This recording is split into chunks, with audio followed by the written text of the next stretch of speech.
Bioleninism, The First Step, posted on 13th December 2017 by Spandrel.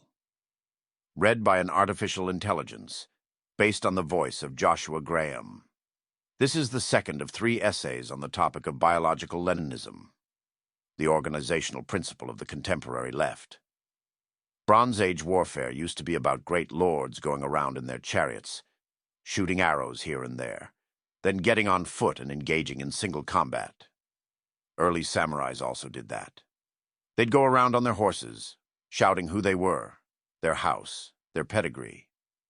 But eventually somebody figured out that winning a war is really profitable. So they'd just raise a big army of common people, give them cheap weapons, a cheap shield, drill them into having rock-tight discipline, and they'd win. A disciplined team always wins against the most talented man. The theory of democracy was that rich people, with the leisure to educate themselves about public policy and a financial interest in the government of the nation, would run for individual office, represent their constituency, be re-elected if they did their job well, replaced if they didn't. But laws are passed by majority vote. Soon somebody realized that getting a majority vote was very profitable, so the money was in finding a way to reliably organize half the parliament. So we got political parties. A political party is a very different beast from an individual politician. A political party has no use for rich people. Well, their money is welcome, but rich people tend to not be very loyal. They can afford to have a personality. As a political leader, politicians are your employees. You don't need staff who's very skilled or competent. They just need to be loyal, obedient, and have some ability to get elected. It helps if they can talk, look good on TV. But that's about it. You want people who are loyal, who will vote what you want them to vote. As Roissy would tell you, a man or a woman is only as loyal as his options.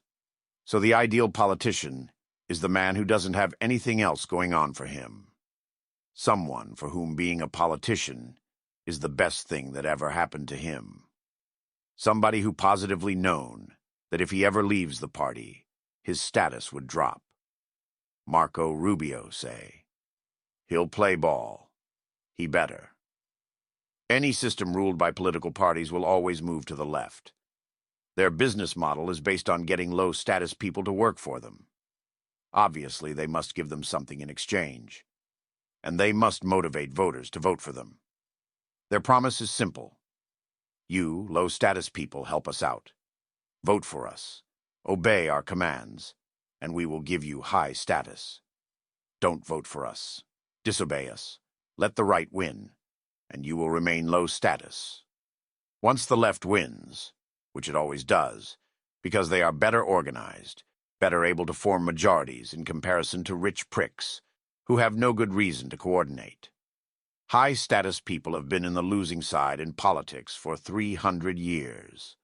So what? They're still rich. Life is good. Yeah, taxes are higher, and women are incomparably more annoying. But they put out better now. So there's that. Anyway, who cares? The sun also rises. The left always wins. But once they win, they become higher status. Come on. They got power. They try very hard to convince everyone that they're not really in power. No. The forces of reaction are lurking everywhere. We must keep on the struggle. 80% of the left's energy is in producing propaganda about how the right really runs everything. When the left had 90% tax rates, they still talked as if they were in Charles Dickens' world. After 60 years of feminism, affirmative action, and Jews in all resorts of power, the left of 2017 is obsessed with systemic racism, toxic masculinity, and anti-Semitism. Right. But of course, the left has been in power for 200 years now. Once they got power, they got enjoyed their hardly fought high status. Naturally, they lost discipline, until a party further left appeared, and then won, and so on and so forth. Cthulhu always swims left. That's where power is. First, they captured the electoral system. Arguably, it's the easiest. But power is not only in Parliament. Separation of powers is, or at least was, real. A Parliament can pass a law. The executive could delay or outright ignore its execution. A judge could find or make up some flaw in the law and block it. It is of no use to have a legislative majority, having the ability to pass laws at will, if you can't effectively put them into practice.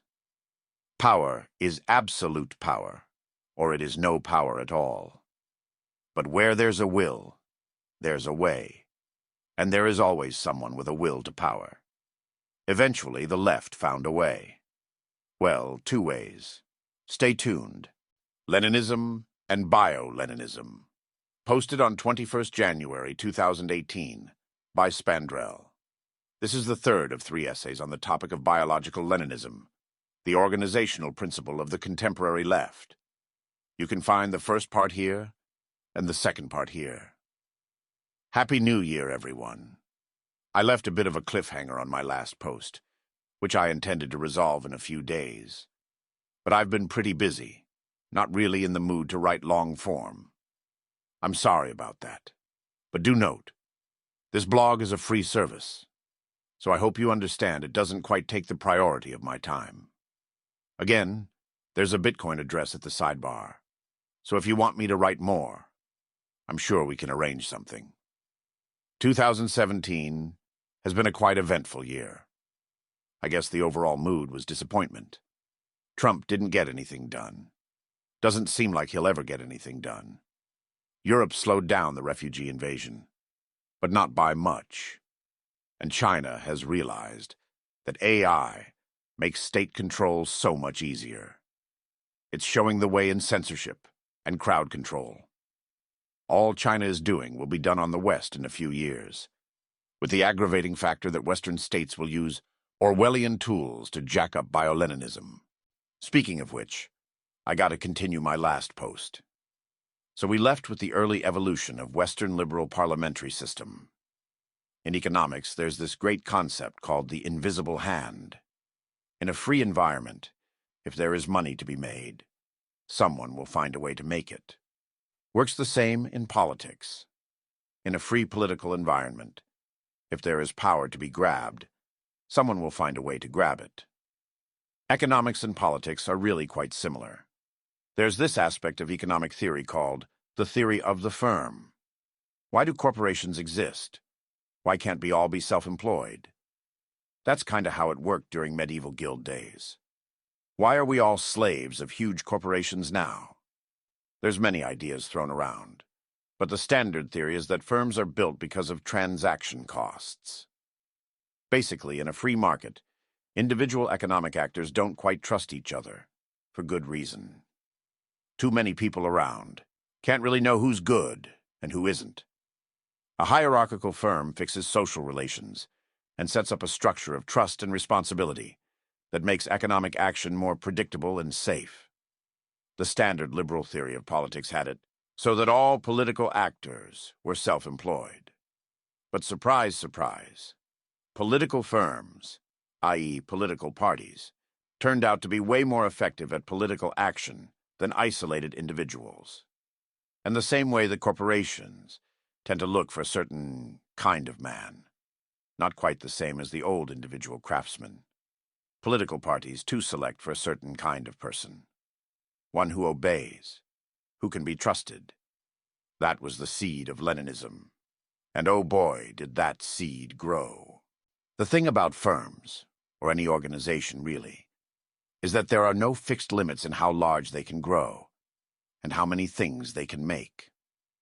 A state is but a gang of dudes, who then grows into an army, then conquers a territory. As a gang, the dudes did little more than drink beer and the odd assault on trading caravans. But eventually they grew into a state which does pretty much everything. Plenty of examples of that in Chinese history. For something closer to home, the East India Company started trading spices, then ended up ruling over 400 million people. Why? There was marginally more money to be made in every step of the process. So happened when political parties started to form in the 19th century. Parties formed in order to secure power in Parliament. But once you have a machine to grab power, why stop there? There's a lot of power out there outside of Parliament, too, whatever the Constitution says. There's the executive and the judiciary, too, for starters. There's the press, the power to shape opinion. There's education, the power to shape the minds of children and their social relations as they grow. There are lots and lots of social groups around, and they all have power dynamics in them. Why don't eat them up, too? If there is power to be grabbed, someone will grab it.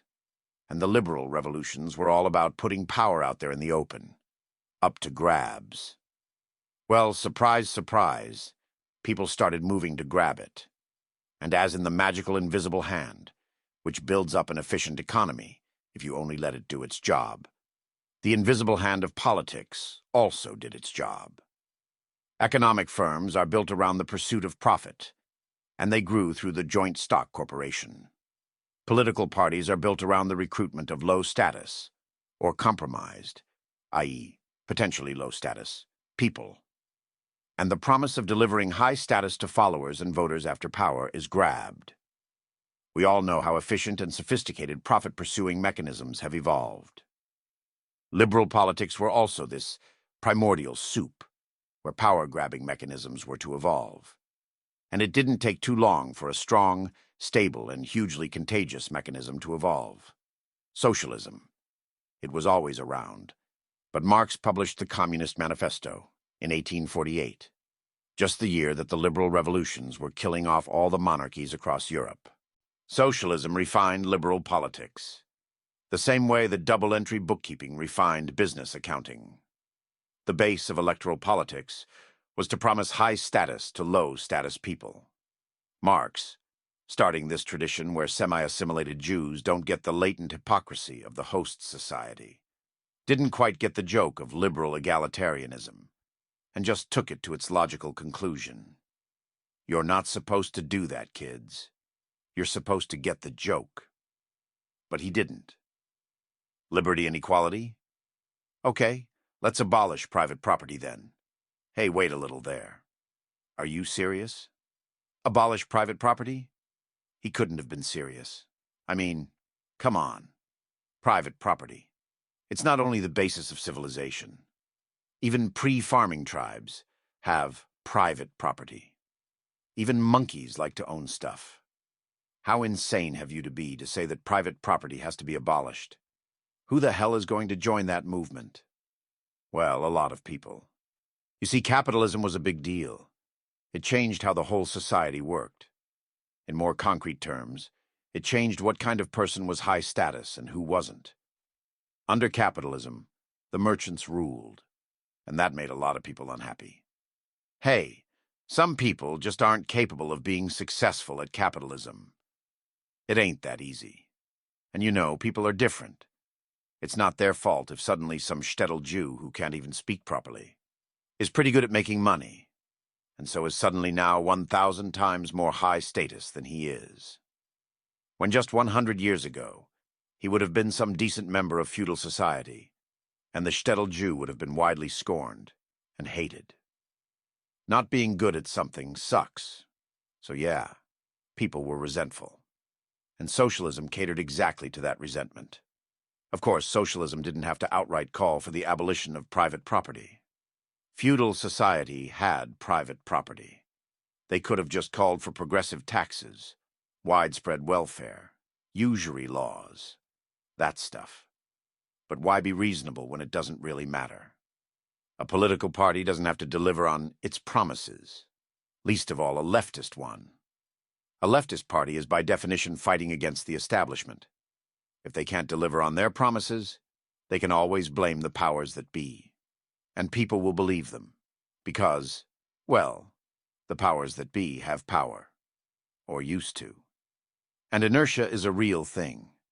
People's memories can be inaccurate, especially if they have a good incentive to not update. A political party can get away with lying. A political movement, i.e., a vague and embryonic version of a political party, can get away with murder. They don't need to deliver on anything. They don't have to be reasonable. They don't even have to make sense. They just need to be able to recruit committed people. And guess what? Being unreasonable gets you more loyal followers than being reasonable. Why? Again, because reasonable, well-adjusted normal people just have a wider range of options available for them. They don't need to commit to some crazy plan. They can just get a job and live a normal life. For an unreasonable, maladjusted, weird person, your options in life are much more limited. Joining a crazy political party, which proposes the abolition of the very thing that makes society possible, is very likely the best shot they'll ever get at achieving high status in their lives. So yeah, why not? Communism. Again, there's many versions of unreasonable and maladjusted. Some people are genuinely just not very good at dealing with capitalist society, born like that, to no fault of their own. Writers, journalists, middling lawyers. Rivers of ink have been spilled writing about how intellectuals are always overwhelmingly leftist. Which is odd, given that communism didn't turn out to be very nice to intellectuals. But capitalism gives high status to precisely the opposite kind of person, the merchant, and intellectuals hate that. They are natural socialists, very eager socialists. An easy heuristic would to see the natural constituency of any political movement as the people who, in the grand zero-sum game of human social status, would rise in status if that political movement were to gain power. But it's not quite like that, if anything, because you just can't know what's going to happen. Early socialists had no idea what was going to happen if socialism take power. They said they knew, but nobody knows the future. Uncertainty is the constant in human life. Any claims to the contrary are bullshit, or in scientific speech, signaling. What is real is the present. And so the natural constituency of any dissenting political movement are the people who actually, very actually, in this very present, are losing out in the grand zero-sum game of human social status. These people are pissed and resentful, and they will do what they can to mess with society as it presently works. For good reason. Life is quite short, and you only get one. Nobody wants to lose out in status. The consequences of that are pretty bad. Losing out in the pecking order means, in general zoological terms, access to worst quality mates, or no mates at all. So you bet all those intellectuals were pissed, and wanting to jump into whatever movement promised them they would crush capitalism and those evil fat cats, even if it took away everything that's good in life in the process. Who cares? That only made the process more engaging. Again, the perception of losing out is subjective. Some people just are unreasonable and maladjusted, and are not content unless they have absolute power and a harem with 2,000 women.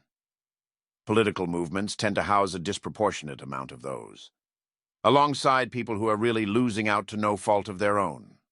A lot of people are losing out due to bad choices they did earlier in life. Say, studied puppetry instead of something useful.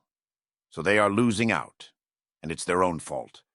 But they can't do anything about it either, and so they join up the ranks of the opposition. The point here is not who forms the ranks of the opposition. The point here is that in a democracy, the opposition has an actual shot at grabbing power. They have the freedom to do so. They are encouraged to do so. And so any smart political agent is going to find a way to organize these people. The same way any smart commercial agent is going to find a way to make money. There is always someone. An evolutionary process will produce it. And the resentful will win, because upward mobility is a very strong motivator. Hope really does trump fear. People with a shot at gaining status are always going to outcompete people who are just trying to keep what they have. There are plenty of pathways, but the writing is in the wall. In a free society, the politics will always move to the left. Always. Of course, the degree to which they move to the left depends on the degree of freedom on the political process. The first part to move left is the legislature, which is the part which is most open. Again, as I was saying, there are other parts to a power structure. The bureaucrats, the lawyers, the press, which provides conversation topics to all of them, the education system, which raises them and their children. It's fairly obvious that if any political agent is to take absolute power, he has to grab not only the parliament, he has to grab all these too. And those are trickier than just MPs. Again, we saw the process by which politicians move to the left. A political party needs loyal people who follow orders. The lowest status people are more likely to be loyal, given their lack of options. But bureaucrats or judges are harder to control. For one, they tend to be smarter. They have to be smarter. They need to do an actual job. States tend to try to hire smart people to work as bureaucrats or judges. China hired them. China had governors double as judges, didn't and doesn't believe in separating the executive from the judiciary. Through a famously hard exam system. In most places, bureaucrats are still hired through exams, let alone judges and lawyers. They have to pass the bar. So how do you control these people? You can't do it overtly, like you do with politicians. You can't organize them through a formal political party. That's against the rules. This is a very important point. How do you make sure the unelected parts of the power structure are in harmony with the elected parts? Here's where the leftist power machine divided into two paths.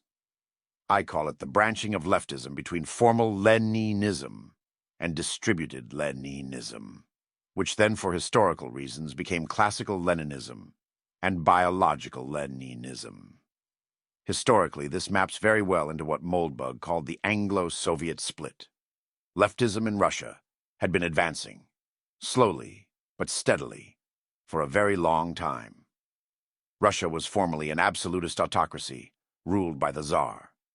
But during the 19th century, the country opened up quite a bit, and as capitalism advanced, leftism grew in the same proportion among the people who weren't doing so well under capitalism. The Dostoevsky types, of which Russia had no lack of. I'd say Russia had a disproportionate amount of leftists. Because instead of capitalism growing organically, as in, say, the Netherlands, it came out of the blue into a very traditional and pious society. So, of course, all those people who had been conditioned over centuries to be loyal subjects, and good Christians weren't enjoying all that freedom to build factories and make money. And so they hated the whole thing. Russia produced lots of leftists of the craziest sort, before it even had electoral politics. So then comes Lenin, and stages a coup, and actually grabs power as a formal communist. And what did Lenin do? He wanted absolute power, like everyone else. But he actually had the guts and the will to pull it off. Lenin's way of achieving power was to do what I just said you couldn't do. Integrate all the ruling class into his political party. The judges, the bureaucrats, the teachers, the press. Everything into the party. The Communist Party. Political parties, remember, appeared as a way of ensuring discipline and organization in electoral politics. Lenin just extended the idea to every single organ of power in Russia. And it worked. It worked like a charm. It wasn't easy, by no means. It took a long and bloody war, then long and bloody purges, then some more, then the complete terrorizing of society, then some more purges. But after 20 years or so, Stalin had it more or less set up. He had achieved absolute power. He controlled the party. And the party controlled everything. That's classical Leninism. There's plenty of literature about it, if you want to know more. And there's China right now, where the same principle still applies. More so these days, after Xi Jinping tightened screws back on some areas of power, which the Chinese Communist Party had let loose some decades ago. The point about Leninism is that after absolute power is achieved, the leftist ratchet stops. The country stops moving left. No new ideas.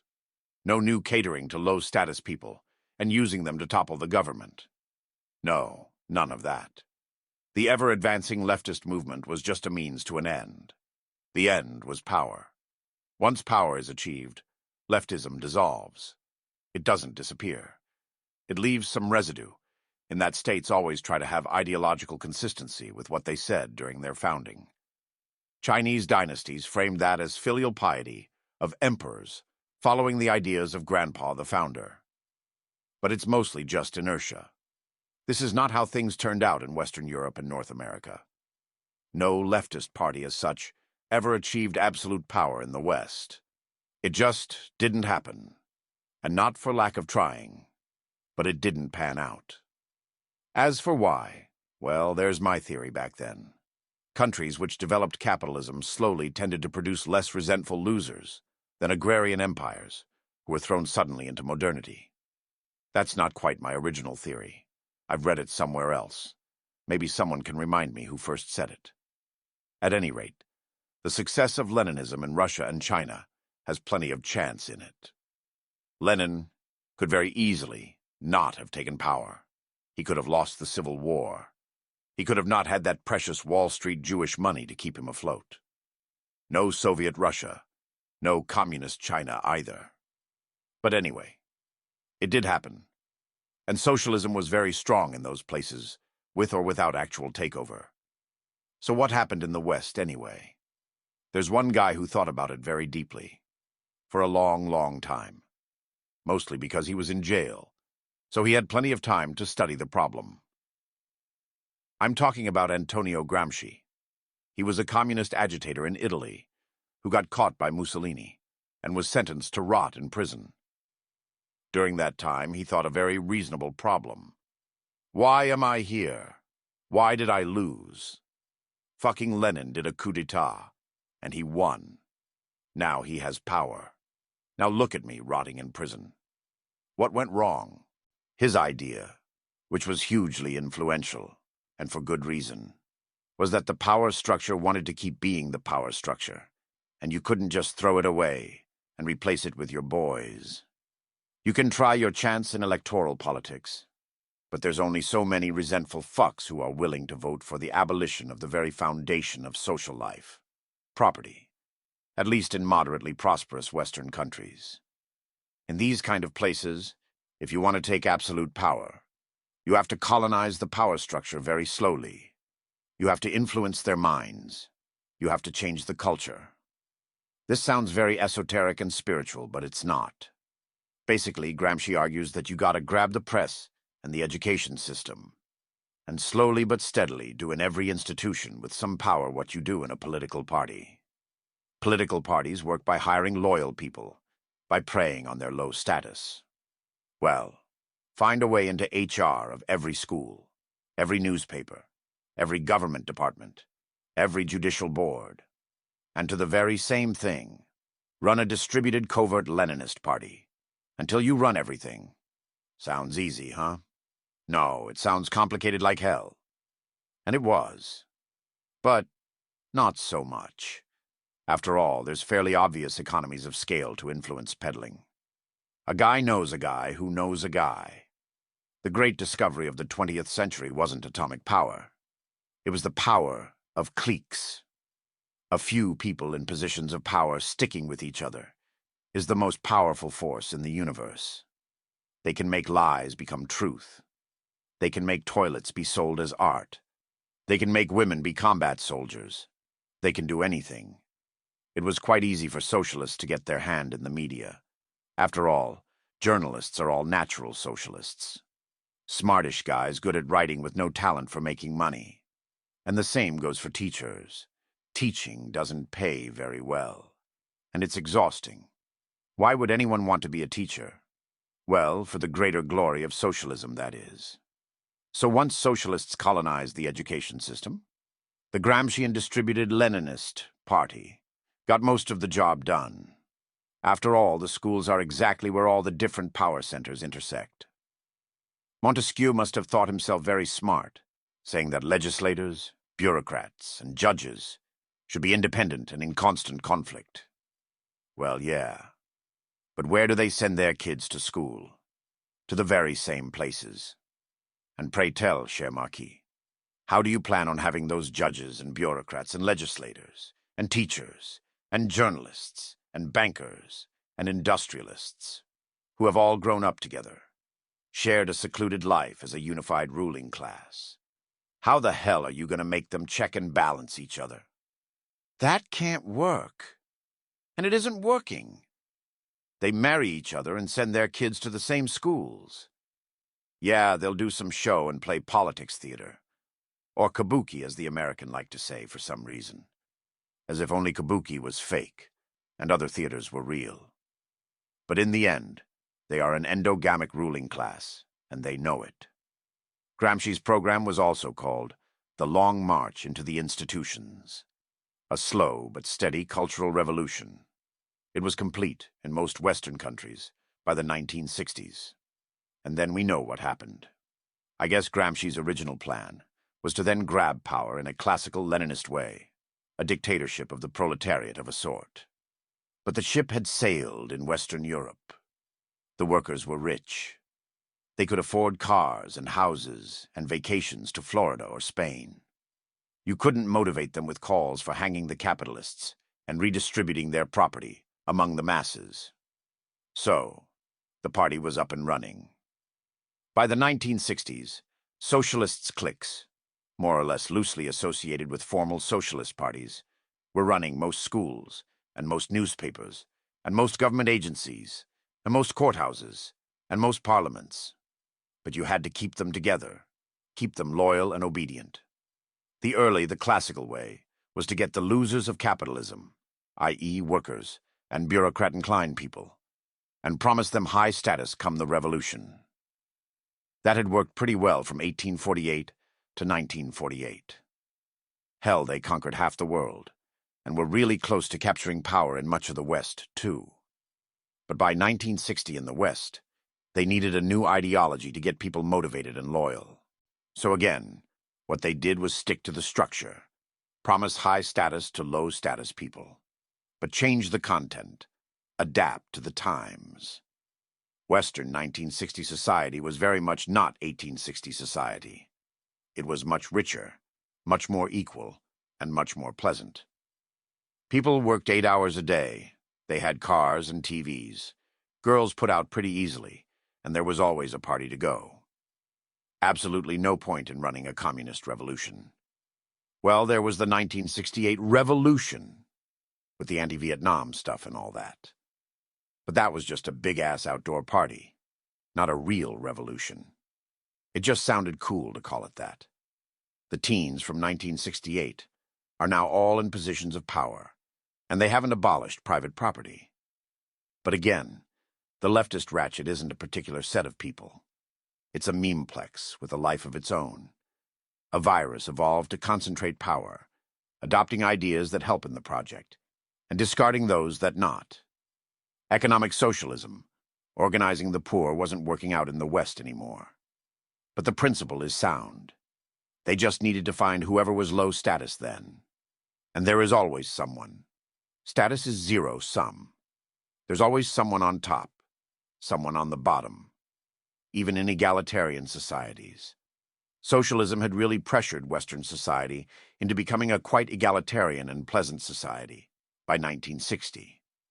But even in the best of worlds, there's always low-status people. Even if you re-engineer society so that there's complete equality of opportunity, even if you run a revolution and you dissolve every existing hierarchy and start anew, there will always be low-status people, because there's always biology. Some people are tall, some people are short. Some look good, some are pretty ugly. Some are thin and some are fat. Some are pleasant, some are annoying. Some are cool and some are awkward. Some are smart and some are dumb. Some make good choices, some make bad choices. Some are law-abiding and some are criminally inclined. The latter of each pair is going to be low status anywhere on Earth. Even in Soviet communism under Commander Trotsky. Some people just suck. That's the way genes work. And so thankfully for leftism, even after achieving affluence, even after the working class disappeared as a thing, there was still plenty of material to work with to advance the cause of complete control. And so leftist groups started agitating status for people of African descent, for Jews, for single women, for drug junkies, for sluts, for fat people, for homos, for lesbians, for aggressive Muslims, for the disabled, for the retarded, for the mentally insane, for the trannies, all people who were low status in Western society, and who would be low status in any society, because they suck. They just aren't very productive, for no fault of their own. Some people are born tall, some short, some smart, some dumb, some empathic, some psychopathic, some content with their lot, some greedy with power lust. That's how it is. And so the long march through the institutions that Gramsci first envisioned as a way of having the Italian Communist Party do what Lenin had done ended up producing a different kind of Leninist system, one distributed and informal, instead of Lenin's unified and formal, and one which morphed into promotion of the dregs of society, qua-dregs of society, instead of promotion of Marx's idea of the wrongly oppressed proletariat. Marx was not a good man, but at least he tried to dress his ideas in a way that made sense. Das Kapital took some real work to write. But that was just some contingent accident of his time. Leftism doesn't need to make sense. It just needs to get the job done, or at least marginally. Because the very fact that we have biological Leninism as the organizing principle of all centers of power in the West, and that it keeps getting worse all the time, is because it's not quite getting the job done. The job is concentration of power. It's achieving absolute control. What Lenin did. But once Lenin did that, or more precisely Stalin did that, the ideological content of the left stabilized. Cthulhu stopped swimming left. But here in the Atlantic, Cthulhu has been swimming for centuries, getting crazier every day, because there's no one to stop him. We have a cathedral, yes, an informal distributed Leninist party, ensuring very efficiently that only their people get in positions of power and influence. But there is no Stalin, no Xi Jinping, not even a lousy Putin even. As for why, is a good question. The unwritten constitution of English politics is just very robust. English liberty. Only Oliver Cromwell ever tamed that beast, and not for very long, and that was quite a while ago. The West is the U.S. vassal empire, and the U.S. just doesn't do absolutism very well. But it'll get there. It's getting close. The returns are just too great. If there's a way to grab power, somebody will grab it. All he, or more likely she at this rate, has to do is say, "Give me power." Or else all of you. All those evil fat women with a make-work office job. All those foreigners living off the public purse. All those just plain unpleasant people with unhealthy lifestyles. All of you. Give me power. Or if you don't, we'll go back to 1959. It'll be okay to be white. And all of you will have to make your bed, clean up your room, and do actual work. You'll be on your own. How long will it take? Can't be that much longer.